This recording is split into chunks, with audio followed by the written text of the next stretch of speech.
Hey guys, welcome back to my channel. If you're new here, welcome, and if you've been here before, thank you for coming back.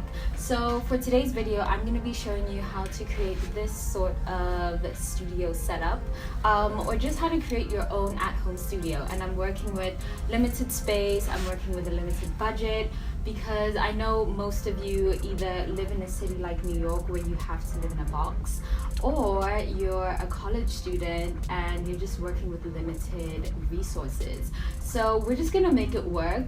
Honestly, this doesn't have to be expensive at all. This is really up to you and it's really up to your aesthetic. But yeah, I really hate long introductions, so I'm not gonna be that person. So let's just jump right into it. So the first thing that you need is, for this type of setup, is a backdrop and a backdrop stand. A lot of people have been asking me, where do you get a backdrop? Literally any type of camera store you can buy a backdrop, or you can get it from Amazon. I use Seamless backdrops. This is 53 inches, so it's between $28 to $30 without shipping, but I always just buy it at like a random camera store somewhere in Manhattan, so I don't have to pay for shipping. So I would just recommend doing that. With using a backdrop, you don't even have to use one singular backdrop. You can layer your backdrops. You can sort of get other sort of fabrics. Go to your local fabric store like Mood and buy something. I know some beauty gurus sometimes just use like satin or silk or just printed fabrics as their backdrop, and then they just blur out the background. And that you can just do with your camera settings, and I'll probably have another video on that, on just how to finesse your camera settings. Or like, I even have this fabric that I hang up on my wall, and it's a really cute fabric that I don't know, I just use it to decorate my room. But if I was like a makeup beauty guru, I might just use it in a YouTube video and just blur out the background, and that way you don't even need to get a backdrop stand, you don't need to get a backdrop or whatever. Also, I have this picture that a lot of people have asked me, how did you shoot that?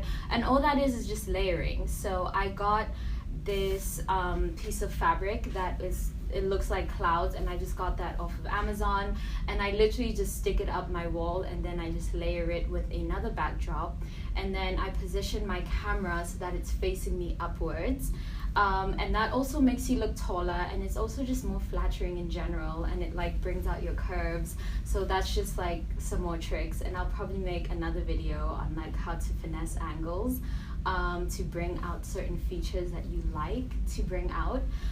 So yeah, there's just so many things involved, but basically backdrops, fabrics, anything else, just walls, anything else that you want to use, really, it's completely up to you. The second thing is lighting. I use umbrella lights, but most of the time, honestly, I just use natural light because I'm too lazy to put together, like, just to do the whole setup.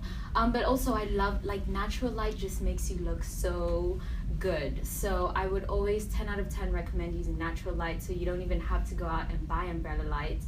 But if you want to know, my umbrella lights are from Amazon. I don't think they cost me any more than $50, but I will put the link to purchase them and to purchase everything else that I'm talking about in the description box below, even though no one ever reads the description box below, but I'm gonna put everything down there.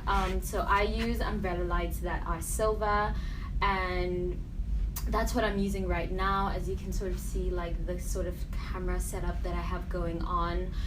If I wasn't using that, I have two large windows in my room, and I just let the light fill in. The only thing about using natural light is that obviously the sun moves, and so if you're shooting a video like I am today, I would never use natural light because that would be so annoying. But if you're doing photography, then you can just like keep adjusting your camera settings as you go along, and yeah, you can just do that. So pick a time of day when the sun is out. I like to shoot at like noon, when the sun is really high up in the sky and sort of still a little bit harsh, because it's not going to be as harsh when it hits the window. and then shoot that way. The third thing, which for me is one of the most important parts of my videos, is props. And that really is all about set design. Like, set design is an actual job. So if that's something that you're interested in, then this is a way for you to practice for free. So as you can see, I have this plant that's in my room, and I use it in pretty much nearly all of my pictures, and I love it because it gives it like a different feel. I also use a lot of fake plants, and I like to layer it. So like, this plant is not real, but I just put it inside of this one just to add some texture. And then this yellow plant, again, is also not real, but amongst the greenery it sort of looks a lot more real. And then I also have these sort of styrofoam, just like rectangular things, and I use those to stick in my fake plants if I just want to, like, if I'm trying to be extra or whatever the case is. And I get all of them from Michaels, so literally I do not spend more than like $2 for a fake plant. So this is my collection of plants that you've probably seen in my pictures, and there is not a single one that cost me more than $2. They're all fake, which I actually like more than real plants because it means that I don't actually have to take care of it. And I also just use them to decorate my room. For me, a lot of them are yellows and reds and oranges because I just gravitate towards those colors anyway. And I'm usually wearing yellow or gold or just something that works well with those colors. So again, you want to coordinate your props with your backdrops and with your outfits or your makeup or whatever it is that you're trying to sell photograph for.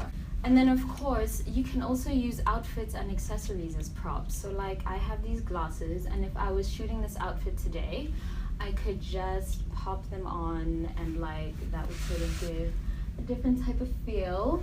And so like, just play around with what you already have in your room.